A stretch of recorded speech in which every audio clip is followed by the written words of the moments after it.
इसी तरह आज हम हिंदुस्तान के किसी भी कोने में अपने नए साथियों को अपने परिवार में ज्वाइन करवा सकते हैं, यस या नो? तो वहाँ पर हमारा नियरेस्ट स्टोर कौन सा है जहाँ से वो अपने लिए प्रोडक्ट ले सकता है, या कौन सा वो स्टोर है जहाँ पे ऑनलाइन डिलीवरी अवेलेबल है, वो सारी चीज़ें भी आपको वेबसाइट पे कि हमारा नियरेस्ट स्टोर कहाँ है जहाँ पे हम चेक कर सकते हैं। तो वेबसाइट पे आप डिलीवरी सेंटर्स में जाएंगे, वहाँ पे क्लिक करेंगे तो आप city and state wise select करके उस सिटी या के अंदर कितने सारे स्टोर हैं एक्टिव, उनका सबका विथ जीपीएस लोकेशन आप डिटेल और एड्रेस उनको सेंड करके उनको प्रोडक्ट भी आप अवेलेबल करवा सकते हैं। इसी तरह बहुत सारी हमारी जनरल क्वेरीज होती है जिनका सॉल्यूशन भी आप घर बैठे सिंगल क्लिक के ऊपर ले सकते हैं, बशर्ते हमें वो सारी चीज़ें पता हो। आज हमारे पास क्या होता है कि हमें कोई भी इशू आता है, हम डायरेक्टली अपने अपलाइन या सीनियर्स को फ़ोन करते हैं, ये चीज़ नहीं हो पा रही है। बहुत कम लोग ऐसे होते हैं जो डायरेक्टली अपने लेवल पे उस चीज़ को सॉल्व करने की कोशिश करते हैं, यस या नो?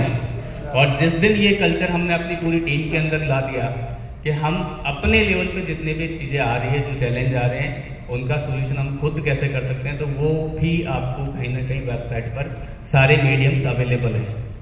तो आप देखेंगे, आप जैसे ही वेबसाइट पर जाएंगे, मोर पे क्लिक करेंगे, एसोसिएट बायर वाले कॉलम पे क्लिक करेंगे तो यहाँ पे एक नया पेज आपके लिए ओपन हो जाता है। इस पेज में बहुत सारी ऐसी चीज़ें हैं जो कहीं ना कहीं डायरेक्टली इनडायरेक्टली आपकी उन क्वेरी का आपको सोल्यूशन दे सकती है घर बैठे सिंगल क्लिक पे।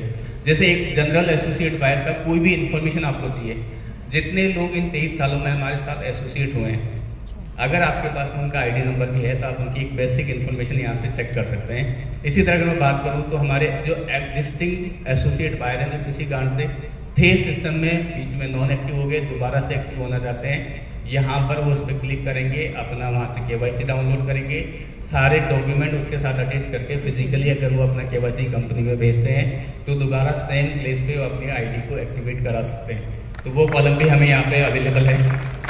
इसी तरह एप्लीकेशन, उस फॉर्म का स्टेटस जब कंपनी में आ गया, उसके ऊपर वर्किंग क्या हुई, क्या स्टेटस है, ओके हुआ नहीं हुआ, वो भी आप घर बैठे चेक कर सकते हैं बिना किसी को कॉल लगाए, बिना किसी से बात किए। इसके बाद अगर मैं बात करूँ आईडी एक्टिवेशन करेक्शंस, तो ये भी अगर आपकी कोई आईडी है उसमें कोई करेक्शंस होने हैं, एक्टिवेशंस के दौरान कोई डॉक्यूमेंट रिक्वायर्ड है, तो वो आप यहाँ से अपडेट कर सकते हैं।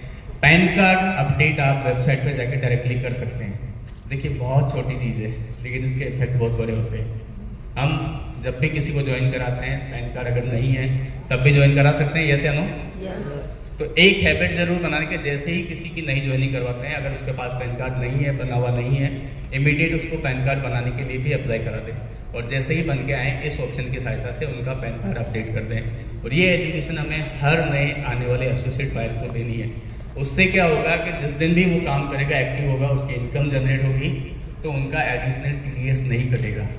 और हमने सिस्टम से बहुत सारे ऐसे लोगों को जो एक्टिव थे, जिनकी पहली इनकम ही जनरेट हुई, 20% टीडीएस कट गया, तो उनकी एनर्जी, वो इनकम आएगा, उसका मोटिवेशन कहीं गया। जो 20% एक्स्ट्रा पैसा कटा ना, उसको लेने में 10 लोग अपनी एनर्जी लगा रहे होते हैं और उसमें बहुत सारा टाइम वेस्ट होता है। और अगर ये काम हम टाइम टू टाइम अपडेट कर लें तो ऐसी सिचुएशन से हमारी टीम के किसी भी साथी को रूबरू नहीं होना पड़ेगा। कर सकते हैं ये काम? कर सकते हैं सभी लोग? करना चाहिए। तो इससे क्या होगा कि हम इन छोटी छोटी चीज़ों को करके एक बहुत बड़ा इम्पैक्ट अपने सिस्टम में लेके आ सकते हैं। हमारे सिस्टम में यही कहा जाता है कि जो चीज़ें हम करेंगे वही हमारी टीम करेगी, और जिस दिन हमारी पूरी टीम इन चीज़ों को फॉलो करने लग जाएगी, मुझे नहीं लगता कि आपकी डाउनलाइन से किसी का भी कॉल आएगा किसी इशू को लेके, किसी प्रॉब्लम को लेके। जब भी बात होगी तो बिजनेस की बात होगी, डेवलपमेंट की बात होगी। कर सकते हैं सभी लोग ये काम? इसी तरह आप देखेंगे, जब भी हम किसी नए साथी को ज्वाइन कराते हैं तो उनका यहाँ पे डायरेक्टली फॉर्म ऑनलाइन सबमिट करते हैं, यस या नो? कितने लोग हैं जो सामने वाले से फॉर्म फिल करवाते हैं और कितने लोग खुद भरते हैं? कोशिश करें सामने वाले से ही उसका फॉर्म फिल करवाएं। 2-3 चीज़ों का जरूर वहाँ पे ध्यान रखें। पहला, आप जो रजिस्टर्ड मोबाइल नंबर उसमें एंटर करने जा रहे हैं वो उनका परमानेंट नंबर हो। आज हर इंसान के पास में अल्टरनेट सिम होती है, और अगर आपने वहाँ पर अल्टरनेट नंबर ऐड करवा दिया तो हो सकता है 1 महीने बाद आप भी उनके कॉन्टेक्ट में ना रहो। तो वहाँ हमें हमेशा परमानेंट नंबर ही मेंशन करवाना है। दूसरा काम हमें करना है कि उनका ईमेल आईडी अगर हैं तो ज़रूर मेंशन करें, नहीं है तो क्रिएट करके ज़रूर डालें। आप मैंडेटरी रूप से डालें, क्योंकि आज के इस कम्युनिकेशन के दौर में आप देखेंगे डिजिटली आपकी जो आइडेंटिफिकेशन है, आपका रजिस्टर्ड मोबाइल नंबर, आपकी रजिस्टर्ड ईमेल आईडी, इन दोनों से कुछ भी आप कंपनी के साथ कम्युनिकेशन करेंगे इन फ्यूचर में, उस पर आपको क्विक रेस्पॉन्स मिलेगा। तो ईमेल आईडी ज़रूर डालें। और तीसरा काम करना है, आपको सही और विजिबल डॉक्यूमेंट भी अपलोड करने हैं।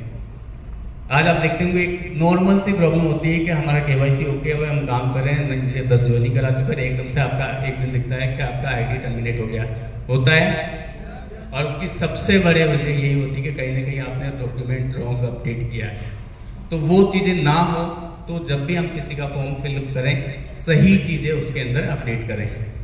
इसी तरह आप देखेंगे, आप किसी का बैंक अकाउंट अपडेट करना है, वो भी आप घर बैठे वेबसाइट की सहायता से कर सकते हैं। उसका एक सिंपल सा प्रोसेस है। अगर गलती से आपका IFSC चेंज हो गया है, बैंक अकाउंट बंद हो गया है, उसमें कुछ दिक्कत आ रही है, पैसा ट्रांसफर नहीं हो पा रहा है, अपनी रजिस्टर्ड ईमेल आईडी से कंपनी के अंदर रजिस्टर्ड ईमेल आईडी पे आप मेल करेंगे विद रीजन वैलिड कि आपका पुराना अकाउंट क्यों डिलीट करना है, कंपनी डिलीट कर देगी। और जैसे ही डिलीट होता है, सही डॉक्यूमेंट के साथ में आप इस ऑप्शन की सहायता से अपना बैंक अकाउंट अपडेट कर सकते हैं सभी लोग। तो ये आपके पास में एक फैसिलिटी है।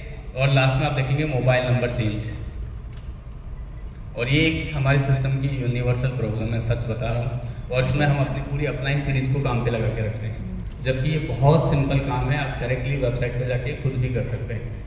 पहली बार सिस्टम में अगर आप अपना मोबाइल नंबर चेंज करने जा रहे हैं, SMS की सहायता से भी कर सकते हैं। और किसी रीज़न से दोबारा अगर मोबाइल नंबर चेंज करना पड़ता है, इस ऑप्शन पे जाइए, इसमें एक डिक्लेरेशन आएगा, उसको कंप्लीट भरिए, इसके साथ में ID प्रूफ लगा के रजिस्टर्ड ईमेल आईडी से कंपनी में मेल भी करते हैं, तब भी आप अपना मोबाइल नंबर चेंज करा सकते हैं। क्या मुश्किल काम है ये?